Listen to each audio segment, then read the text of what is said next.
اگر آپ میری اس کوشش کو سراہنا چاہیں تو اس ویڈیو کو شیئر کرنے اور چینل کو سبسکرائب کرنے کے بارے میں سوچئے گا۔ منٹو کا افسانہ یزید۔ سن 47 کے ہنگامے آئے اور گزر گئے، بالکل اسی طرح جس طرح موسم میں خلاف معمول چند دن خراب آئیں اور چلے جائیں۔ یہ نہیں کہ کریم داد مولا کی مرضی سمجھ کر خاموش بیٹھا رہا، اس نے اس طوفان کا مردانہ وار مقابلہ کیا تھا۔ مخالف قوتوں کے ساتھ وہ کئی بار بھڑا تھا، شکست دینے کے لیے نہیں، صرف مقابلہ کرنے کے لیے نہیں۔ اس کو معلوم تھا کہ دشمنوں کی طاقت بہت زیادہ ہے، مگر ہتھیار ڈال دینا وہ اپنی ہی نہیں بلکہ ہر مرد کی توہین سمجھتا تھا۔ سچ پوچھئے تو اس کے متعلق یہ صرف دوسروں کا خیال تھا، ان کا جنہوں نے اسے وحشی نما انسانوں سے بڑی جانبازی سے لڑتے دیکھا تھا۔ ورنہ اگر کریم داد سے اس بارے میں پوچھا جاتا کہ مخالف قوتوں کے مقابلے میں ہتھیار ڈالنا کیا وہ اپنی یا مرد کی توہین سمجھتا ہے، تو وہ یقیناً سوچ میں پڑ جاتا، جیسے آپ نے اس سے حساب کا کوئی بہت ہی مشکل سوال کر دیا ہے۔ کریم داد جمع تفریق اور ضرب تقسیم سے بالکل بے نیاز تھا۔ سن 47 کے ہنگامے آئے اور گزر گئے، لوگوں نے بیٹھ کر حساب لگانا شروع کیا کہ کتنا جانی نقصان ہوا، کتنا مالی، مگر کریم داد اس سے بالکل الگ تھلگ رہا۔ اس کو صرف اتنا معلوم تھا کہ اس کا باپ رحیم داد اس جنگ میں کام آیا ہے۔ اس کی لاش خود کریم داد نے اپنے کندھوں پر اٹھائی تھی اور ایک کنویں کے پاس گڑھا کھود کر دفنائی تھی۔ گاؤں میں اور بھی کئی وارداتیں ہوئی تھیں، سینکڑوں جوان اور بوڑھے قتل ہوئے تھے، کئی لڑکیاں غائب ہو گئی تھیں، کچھ کی بہت ہی ظالمانہ طریقے پر بے آبروئی ہوئی تھی۔ جس کے بھی یہ زخم آئے تھے روتا تھا اپنے پھوٹے نصیبوں پر اور دشمنوں کی بے رحمی پر، مگر کریم داد کی آنکھ سے ایک آنسو بھی نہ نکلا۔ اپنے باپ رحیم داد کی شہزوری پر اسے ناز تھا۔ جب وہ 25-30 برچھیوں اور کلہاڑیوں سے مسلح بلوائیوں کا مقابلہ کرتے کرتے نڈھال ہو کر گر پڑا تھا اور کریم داد کو اس کی موت کی خبر ملی تھی، تو اس نے اس کی روح کو مخاطب کر کے صرف اتنا کہا تھا، یار تم نے یہ ٹھیک نہ کیا، میں نے تم سے کہا تھا کہ ایک ہتھیار اپنے پاس ضرور رکھا کرو۔ اور اس نے رحیم داد کی لاش اٹھا کر کنویں کے پاس گڑھا کھود کر دفنا دی تھی، اور اس کے پاس کھڑے ہو کر فاتحہ کے طور پر صرف یہ چند الفاظ کہے تھے، گناہ ثواب کا حساب خدا جانتا ہے، اچھا تجھے بہشت نصیب ہو۔ رحیم داد جو نہ صرف اس کا باپ تھا بلکہ ایک بہت بڑا دوست بھی تھا، بلوائیوں نے بڑی بے دردی سے قتل کیا تھا۔ لوگ جب اس کی افسوسناک موت کا ذکر کرتے تھے تو قاتلوں کو بڑی گالیاں دیتے تھے، مگر کریم داد خاموش رہتا تھا۔ اس کی کئی کھڑی فصلیں تباہ ہوئی تھیں، 2 مکان جل کر راکھ ہو گئے تھے، مگر اس نے اپنے ان نقصانوں کا کبھی حساب نہیں لگایا تھا۔ وہ کبھی کبھی صرف اتنا کہا کرتا تھا، جو کچھ ہوا ہے ہماری اپنی غلطی سے ہوا ہے، اور جب کوئی اس سے اس غلطی کے متعلق استفسار کرتا تو وہ خاموش رہتا۔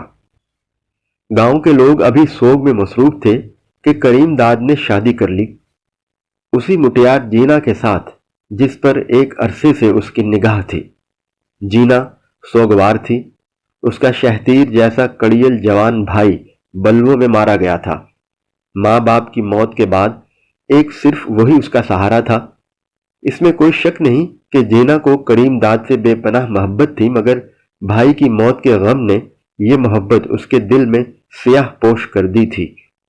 اب ہر وقت اس کی سدا مسکراتی آنکھیں نمناک رہتی تھیں۔ کریم داد کو رونے دھونے سے بہت چڑ تھی۔ وہ جینا کو جب بھی سوگ زدہ حالت میں دیکھتا تو دل ہی دل میں بہت کڑھتا، مگر وہ اس سے اس بارے میں کچھ کہتا نہیں تھا، یہ سوچ کر کہ عورت ذات ہے، ممکن ہے اس کے دل کو اور بھی دکھ پہنچے۔ مگر ایک روز اس سے رہا نہ گیا۔ کھیت میں اس نے جینا کو پکڑ لیا اور کہا، مردوں کو کفنائے دفنائے پورا 1 سال ہو گیا ہے، اب تو وہ بھی اس سوگ سے گھبرا گئے ہوں گے، چھوڑ میری جان، ابھی زندگی میں جانے اور کتنی موتیں دیکھنی ہیں، کچھ آنسو تو اپنی آنکھوں میں جمع رہنے دیں۔ جینا کو اس کی یہ باتیں بہت ناگوار معلوم ہوئی تھیں، مگر وہ اس سے محبت کرتی تھی، اس لیے اکیلے میں اس نے کئی گھنٹے سوچ سوچ کر اس کی ان باتوں میں معنی پیدا کیے اور آخر خود کو یہ سمجھنے پر آمادہ کر لیا کہ کریم داد جو کچھ کہتا ہے ٹھیک ہے۔ شادی کا سوال آیا تو بڑے بوڑھوں نے مخالفت کی، مگر یہ مخالفت بہت ہی کمزور تھی۔ وہ لوگ سوگ بنا بنا کر اتنے نحیف ہو گئے تھے کہ ایسے معاملوں میں 100% کامیاب ہونے والی مخالفتوں پر بھی زیادہ دیر تک نہ جمے رہ سکے۔ چنانچہ کریم داد کا بیاہ ہو گیا، باجے گاجے آئے، ہر رسم ادا ہوئی اور کریم داد اپنی محبوبہ جینا کو دلہن بنا کر گھر لے آیا۔ فسادات کے بعد قریب قریب 1 برس سے سارا گاؤں قبرستان سا بنا تھا۔ جب کریم داد کی بارات چلی اور خوب دھوم دھڑکا ہوا تو گاؤں میں کئی آدمی سہم سہم گئے۔ ان کو ایسا محسوس ہوا کہ یہ کریم داد کی نہیں، کسی بھوت پریت کی بارات ہے۔ کریم داد کے دوستوں نے جب اس کو یہ بات بتائی تو وہ خوب ہنسا۔ ہنستے ہنستے ہی اس نے ایک روز اس کا ذکر اپنی نئی نویلی دلہن سے کہا تو وہ ڈر کے مارے کانپ اٹھی۔ کریم داد نے جینا کی سوہے جوڑے والی کلائی اپنے ہاتھ میں لی اور کہا، یہ بھوت تو اب ساری عمر تمہارے ساتھ چمٹا رہے گا، رحمان سائیں کی جھاڑ پھونک بھی نہیں اتار سکے گی۔ جینا نے اپنی مہندی میں رچی ہوئی انگلی دانتوں تلے دبا کر اور ذرا شرما کر صرف اتنا کہا کہ میں تجھے تو کسی سے بھی ڈر نہیں لگتا۔ کریم داد نے اپنی ہلکی ہلکی سیاہی مائل بھوری مونچھوں پر زبان کی نوک پھیری اور مسکرا دیا۔ ڈر بھی کوئی لگنے کی چیز ہے۔ جینا کا غم اب بہت حد تک دور ہو چکا تھا۔ وہ ماں بننے والی تھی۔ کریم داد اس کی جوانی کا نکھار دیکھتا تو بہت خوش ہوتا اور جینا سے کہتا، خدا کی قسم جینا، تو پہلے کبھی اتنی خوبصورت نہیں تھی۔ اگر تو اتنی خوبصورت اپنے ہونے والے بچے کے لیے بنی ہے تو میری اس سے لڑائی ہو جائے گی۔ یہ سن کر جینا شرما کر اپنی ٹھلیا سا پیٹ چادر سے چھپا لیتی۔ کریم داد ہنستا اور اسے چھیڑتا، چھپاتی کیوں ہو اس چور کو؟ میں کیا نہیں جانتا کہ یہ سب بناؤ سنگھار تم نے صرف اسی سور کے بچے کے لیے کیا ہے؟ جینا ایک دم سنجیدہ ہو جاتی، کیوں گالی دیتے ہو اپنے کو؟ کریم داد کی سیاہی مائل بھوری مونچھیں ہنسی سے تھر تھرانے لگتی۔ کریم داد بہت بڑا سور ہے۔ چھوٹی عید آئی، بڑی عید آئی، کریم داد نے یہ دونوں تہوار بڑے ٹھاٹ سے منائے۔ بڑی عید سے 12 روز پہلے اس کے گاؤں پر بلوائیوں نے حملہ کیا تھا اور اس کا باپ رحیم داد اور جینا کا بھائی فضل الہی قتل ہوئے تھے۔ جینا ان دونوں کی موت کو یاد کر کے بہت روئی تھی، مگر کریم داد کی صدموں کو یاد نہ رکھنے والی طبیعت کی موجودگی میں اتنا غم نہ کر سکی جتنا اسے اپنی طبیعت کے مطابق کرنا چاہیے تھا۔ جینا کبھی سوچتی تھی تو اس کو بڑا تعجب ہوتا تھا کہ وہ اتنی جلدی اپنی زندگی کا اتنا بڑا صدمہ کیسے بھولتی جا رہی ہے۔ ماں باپ کی موت اس کو قطعاً یاد نہیں تھی۔ فضل الہی اس سے 6 سال بڑا تھا، وہی اس کا باپ تھا، وہی اس کی ماں اور وہی اس کا بھائی۔ جینا اچھی طرح جانتی تھی کہ صرف اسی کی خاطر اس نے شادی نہیں کی، اور یہ تو سارے گاؤں کو معلوم تھا کہ جینا ہی کی عصمت بچانے کے لیے اس نے اپنی جان دی تھی۔ اس کی موت جینا کی زندگی کا یقیناً بہت ہی بڑا حادثہ تھا، ایک قیامت تھی جو بڑی عید سے ٹھیک 12 روز پہلے اس پر یکایک ٹوٹ پڑی تھی۔ اب وہ اس کے بارے میں سوچتی تھی تو اس کو بڑی حیرت ہوتی تھی کہ وہ اس کے اثرات سے کتنی دور ہوتی جا رہی ہے۔ محرم قریب آیا تو جینا نے کریم داد سے اپنی پہلی فرمائش کا اظہار کیا۔ اسے گھوڑا اور تعزیے دیکھنے کا بہت شوق تھا۔ اپنی سہیلیوں سے وہ ان کے متعلق بہت کچھ سن چکی تھی، چنانچہ اس نے کریم داد سے کہا، میں ٹھیک ہوئی تو لے چلو گے مجھے گھوڑا دکھانے؟ کریم داد نے مسکرا کر جواب دیا، تم ٹھیک نہ بھی ہوئی تو لے چلوں گا، اس سور کے بچے کو بھی۔ جینا کو یہ گالی بہت ہی بری لگتی تھی، چنانچہ وہ اکثر بگڑ جاتی تھی، مگر کریم داد کی گفتگو کا انداز کچھ ایسا پرخلوص تھا کہ جینا کی تلخی فوراً ہی ایک ناقابل بیان مٹھاس میں تبدیل ہو جاتی تھی، اور وہ سوچتی تھی کہ سور کے بچے میں کتنا پیار کوٹ کوٹ کے بھرا ہے۔ ہندوستان اور پاکستان کی جنگ کی افواہیں ایک عرصے سے اڑ رہی تھیں۔ اصل میں تو پاکستان بنتے ہی بات گویا ایک طور پر طے ہو گئی تھی کہ جنگ ہوگی اور ضرور ہوگی۔ کب ہوگی اس کے متعلق گاؤں میں کسی کو معلوم نہیں تھا۔ کریم داد سے جب کوئی اس کے متعلق سوال کرتا تو وہ یہ مختصر سا جواب دیتا، جب ہونی ہوگی ہو جائے گی، فضول سوچنے سے کیا فائدہ۔ جینا جب اس ہونے والی لڑائی بھڑائی کے متعلق سنتی تو اس کے اوسان خطا ہو جاتے تھے۔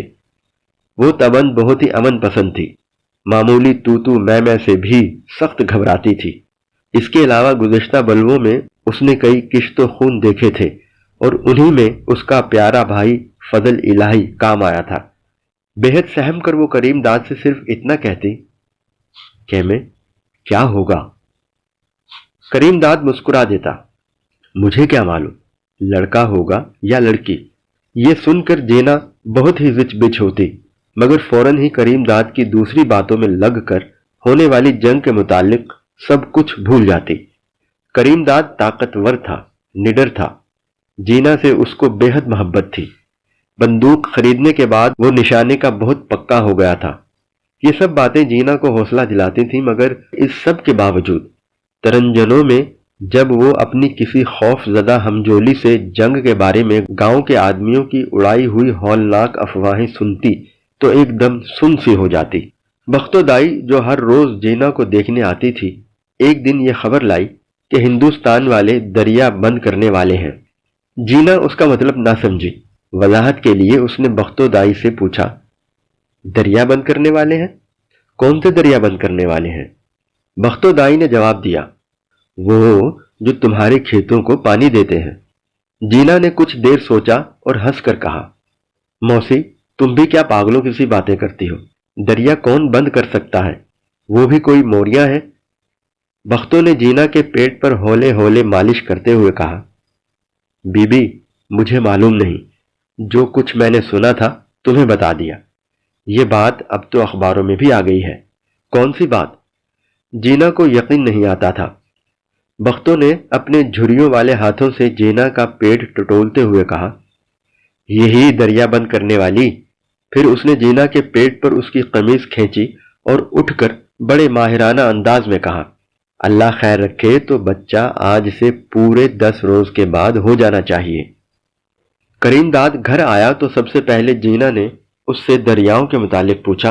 اس نے پہلے بات ٹالنا چاہی، پر جب جینا نے کئی بار اپنا سوال دہرایا تو کریم داد نے کہا، ہاں کچھ ایسا ہی سنا ہے۔ جینا نے پوچھا، کیا؟ یہی کہ ہندوستان والے ہمارے دریا بند کر دیں گے۔ کیوں؟ کریم داد نے جواب دیا کہ ہماری فصلیں تباہ ہو جائیں۔ یہ سن کر جینا کو یقین ہو گیا کہ دریا بند کیے جا سکتے ہیں۔ چنانچہ نہایت بیچارگی کے عالم میں اس نے صرف اتنا کہا، کتنے ظالم ہیں یہ لوگ۔ کریم داد اس دفعہ کچھ دیر کے بعد مسکرایا، ہٹاؤ اس کو، یہ بتاؤ موسی بختو آئی تھی؟ جینا نے بے دلی سے جواب دیا، آئی تھی۔ کیا کہتی تھی؟ کہتی تھی آج سے پورے 10 روز کے بعد بچہ ہو جائے گا۔ کریم داد نے زور کا نعرہ لگایا، زندہ باد۔ جینا نے اسے پسند نہ کیا اور بڑبڑائی، تمہیں خوشی سوچتی ہے، جانے یہاں کیسی کربلا آنے والی ہے۔ کریم داد چوپال چلا گیا۔ وہاں قریب قریب سب مرد جمع تھے، چودھری نتھو کو گھیرے۔ اس سے دریا بند کرنے والی خبر کے متعلق باتیں پوچھ رہے تھے۔ کوئی پنڈت نہرو کو پیٹ بھر کے گالیاں دے رہا تھا، کوئی بددعائیں مانگ رہا تھا، کوئی یہ ماننے ہی سے یکسر منکر تھا کہ دریاؤں کا رخ بدلا جا سکتا ہے۔ کچھ ایسے بھی تھے جن کا یہ خیال تھا کہ جو کچھ ہونے والا ہے وہ ہمارے گناہوں کی سزا ہے، اسے ٹالنے کے لیے سب سے بہتر طریقہ یہی ہے کہ مل کر مسجد میں دعا مانگی جائے۔ کریم داد ایک کونے میں خاموش بیٹھا سنتا رہا۔ ہندوستان والوں کو گالیاں دینے میں چودھری نتھو سب سے پیش تھا۔ کریم داد کچھ اس طرح بار بار اپنی نشست بدل رہا تھا جیسے اسے بہت کوفت ہو رہی ہے۔ سب یک زبان ہو کر یہ کہہ رہے تھے کہ دریا بند کرنا بہت ہی اوچھا ہتھیار ہے، انتہائی کمینہ پن ہے، رذالت ہے، عظیم ترین ظلم ہے، بدترین گناہ ہے، یزید پن ہے۔ کریم داد 2-3 مرتبہ اس طرح کھانسا جیسے وہ کچھ کہنے کے لیے خود کو تیار کر رہا ہے۔ چودھری نتھو کے منہ سے جب ایک اور لہر موٹی موٹی گالیوں کی اٹھی تو کریم داد چیخ پڑا، گالی نہ دے چودھری کسی کو۔ ماں کی ایک بہت بڑی گالی چودھری نتھو کے حلق میں پھنسی کی پھنسی رہ گئی۔ اس نے پلٹ کر ایک عجیب انداز سے کریم داد کی طرف دیکھا جو سر پر اپنا صافہ ٹھیک کر رہا تھا۔ کیا کہا؟ کریم داد نے آہستہ مگر مضبوط آواز میں کہا، میں نے کہا گالی نہ دے کسی کو۔ حلق میں پھنسی ہوئی ماں کی گالی بڑے زور سے باہر نکال کر چودھری نتھو نے بڑے تیکھے لہجے میں کریم داد سے کہا، کسی کو؟ کیا لگتے ہیں وہ تمہارے؟ اس کے بعد وہ چوپال میں جمع شدہ آدمیوں سے مخاطب ہوا، سنا تم لوگوں نے؟ کہتا ہے گالی نہ دو کسی کو، پوچھو اس سے وہ کیا لگتے ہیں اس کے؟ کریم داد نے بڑے تحمل سے جواب دیا، میرے کیا لگتے ہیں؟ میرے دشمن لگتے ہیں۔ چودھری کے حلق سے پھٹا پھٹا سا قہقہ بلند ہوا، اس قدر زور سے کہ اس کی مونچھوں کے بال بکھر گئے۔ سنا تم لوگوں نے؟ دشمن لگتے ہیں اور دشمن کو پیار کرنا چاہیے، کیوں برخوردار؟ کریم داد نے بڑے برخوردانہ انداز میں جواب دیا، نہیں چودھری، میں یہ نہیں کہتا کہ پیار کرنا چاہیے، میں نے صرف یہ کہا ہے کہ گالی نہیں دینی چاہیے۔ کریم داد کے ساتھ ہی اس کا لنگوٹیا دوست میرا بخش بیٹھا تھا، اس نے پوچھا، کیوں؟ کریم داد صرف میرا بخش سے مخاطب ہوا، کیا فائدہ ہے یار، وہ پانی بند کر کے تمہاری زمینیں بنجر بنانا چاہتے ہیں اور تم انہیں گالی دے کر یہ سمجھتے ہو کہ حساب بے باک ہو گیا، یہ کہاں کی عقل مندی ہے؟ گالی تو اس وقت دی جاتی ہے جب اور کوئی جواب پاس نہ ہو۔ میرا بخش نے پوچھا، تمہارے پاس جواب ہے؟ کریم داد نے تھوڑے توقف کے بعد کہا، سوال میرا نہیں، ہزاروں اور لاکھوں آدمیوں کا ہے، اکیلا میرا جواب سب کا جواب نہیں ہو سکتا، ایسے معاملوں میں سوچ سمجھ کر ہی کوئی پختہ جواب تیار کیا جا سکتا ہے، وہ ایک دن میں دریاؤں کا رخ نہیں بدل سکتے، کئی سال لگیں گے، لیکن یہاں تو تم لوگ گالیاں دے کر 1 منٹ میں اپنی بھڑاس نکال باہر کر رہے ہو۔ پھر اس نے میرا بخش کے کاندھے پر ہاتھ رکھا اور بڑے خلوص کے ساتھ کہا، میں تو اتنا جانتا ہوں کہ ہندوستان کو کمینہ، رذیل اور ظالم کہنا بھی غلط ہے۔ میرا بخش کے بجائے چودھری نتھو چلایا، لو اور سنو۔ کریم داد میرا بخش ہی سے مخاطب ہوا، دشمن سے میرے بھائی رحم و کرم کی توقع رکھنا بے وقوفی ہے۔ لڑائی شروع ہو اور یہ رونا رویا جائے کہ دشمن بڑے بور کی رائفلیں استعمال کر رہا ہے، ہم چھوٹے بم گراتے ہیں، وہ بڑے گراتا ہے، تو اپنے ایمان سے کہو یہ شکایت بھی کوئی شکایت ہے؟ چھوٹا چاقو بھی مارنے کے لیے استعمال ہوتا ہے اور بڑا چاقو بھی، کیا میں جھوٹ کہتا ہوں؟ میرا بخش کی بجائے چودھری نتھو نے سوچنا شروع کیا مگر فوراً ہی جھنجھلا گیا، لیکن سوال یہ ہے کہ وہ پانی بند کر رہے ہیں، ہمیں بھوکا اور پیاسا مارنا چاہتے ہیں۔ کریم داد نے میرا بخش کے کاندھے سے اپنا ہاتھ علیحدہ کیا اور چودھری نتھو سے مخاطب ہوا، چودھری، جب کسی کو دشمن کہہ دیا تو پھر یہ گلا کیسا کہ وہ ہمیں بھوکا پیاسا مارنا چاہتا ہے؟ وہ تمہیں بھوکا پیاسا نہیں مارے گا، تمہاری ہری بھری زمینیں ویران اور بنجر نہیں بنائے گا، تو کیا وہ تمہارے لیے پلاؤ کی دیگیں اور شربت کے مٹکے وہاں سے بھیجے گا؟ تمہاری سیر و تفریح کے لیے یہاں باغ بغیچے لگائے گا؟ چودھری نتھو بننا گیا، یہ تو کیا بکواس کر رہا ہے؟ میرا بخش نے بھی ہولے سے کریم داد سے پوچھا، ہاں یار یہ کیا بکواس ہے؟ بکواس نہیں ہے میرا بخشا، کریم داد نے سمجھانے کے انداز میں میرا بخش سے کہا، تو ذرا سوچ تو صحیح کہ لڑائی میں دونوں فریق ایک دوسرے کو پچھاڑنے کے لیے کیا کچھ نہیں کرتے۔ پہلوان جب لنگر لنگوٹ کس کے اکھاڑے میں اتر آئے تو اسے ہر داؤ استعمال کرنے کا حق ہوتا ہے۔ میرا بخش نے اپنا گھٹا ہوا سر ہلایا، یہ تو ٹھیک ہے۔ کریم داد مسکرایا، تو پھر دریا بند کرنا بھی ٹھیک ہے، ہمارے لیے یہ ظلم ہے مگر ان کے لیے روا ہے۔ روا کیا ہے؟ جب تیری جیب پیاس کے مارے لٹک کر زمین تک آ جائے گی تو میں پھر پوچھوں گا کہ ظلم روا ہے یا نہ روا۔ جب تیرے بال بچے اناج کے ایک ایک دانے کو ترسیں گے تو پھر بھی یہ کہنا کہ دریا بند کرنا بالکل ٹھیک تھا۔ کریم داد نے اپنے خشک ہونٹوں پر زبان پھیری اور کہا، میں جب بھی کہوں گا چودھری، تم یہ کیوں بھول جاتے ہو کہ صرف وہ ہمارا دشمن ہے؟ کیا ہم اس کے دشمن نہیں؟ اگر ہمارے اختیار میں ہوتا تو ہم نے بھی اس کا دانہ پانی بند کیا ہوتا، لیکن اب کہ وہ کر سکتا ہے اور کرنے والا ہے تو ہم ضرور اس کا کوئی توڑ سوچیں گے۔ بیکار گالیاں دینے سے کیا ہوتا ہے؟ دشمن تمہارے لیے دودھ کی نہریں جاری نہیں کرے گا چودھری نتھو۔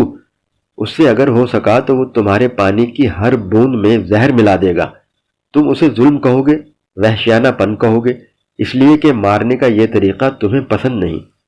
عجیب سی بات ہے کہ لڑائی شروع کرنے سے پہلے دشمن سے نکاح کی سی شرطیں بندھوائی جائے، اس سے کہا جائے کہ دیکھو مجھے بھوکا پیاسا نہ مارنا، بندوق سے، اور وہ بھی اتنے بور کی بندوق سے، البتہ تم مجھے شوق سے ہلاک کر سکتے ہو۔ اصل بکواس تو یہ ہے، ذرا ٹھنڈے دل سے سوچو۔ چودھری نتھو جھنجھلاہٹ کی آخری حد تک پہنچ گیا۔ برف لا کے رکھ میرے دل پر، یہ بھی میں لاؤں؟ یہ کہہ کر کریم داد ہنسا۔ میرا بخش کے کاندھے پر تھپکی دے کر اٹھا اور چوپال سے چلا گیا۔ گھر کی ڈیوڑھی میں داخل ہو ہی رہا تھا کہ اندر سے بختو دائی باہر نکلی۔ کریم داد کو دیکھ کر اس کے ہونٹوں پر پوپلی مسکراہٹ پیدا ہوئی۔ مبارک ہو کہ میں، چاند سا بیٹا ہوا ہے، اب کوئی اچھا سا نام سوچ اس کا۔ نام؟ کریم داد نے ایک لہجے کے لیے سوچا۔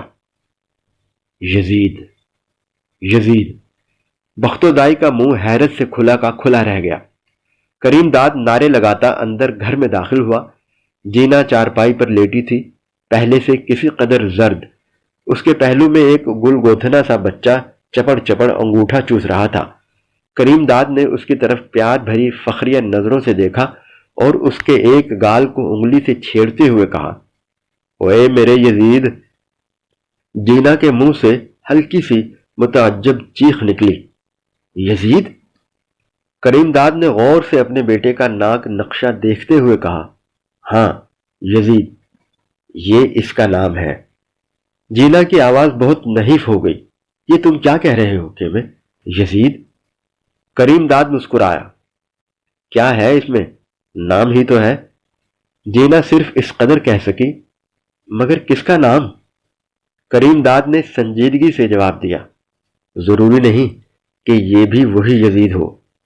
اس نے دریا کا پانی بند کیا تھا، یہ کھولے گا۔